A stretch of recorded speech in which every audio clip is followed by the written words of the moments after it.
Hi everyone! Thank you for visiting my channel, Filipina, Everything About Maris Bisaya. Well, if you're new in my channel guys, please like and subscribe my channel. Thank you very much.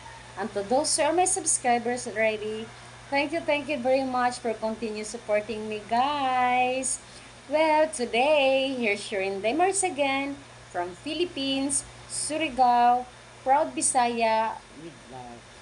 Well guys, today I will give you again a short good vibes message before I'm going to sleep. Hope you like it guys. Well guys, there are three most important in a relationship. Not only love. There must be trust, there must be a respect, and of course that must have love. But if one of these three guys is lost, for me, the relationship is not going to work anymore.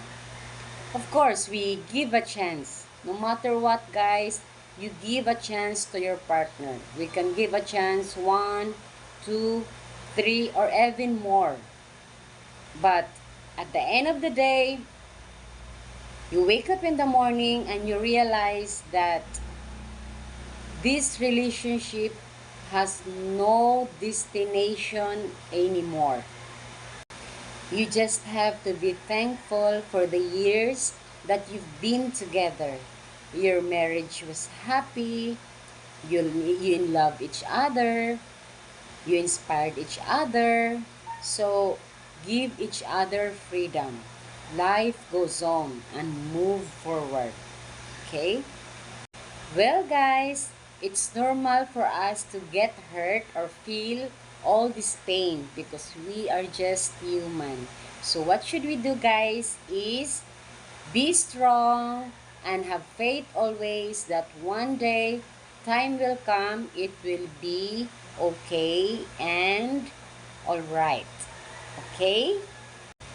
Well, guys, hopefully these three most important in a relationship, love, trust, and respect, will remain to our relationship so that everybody will live happily ever after.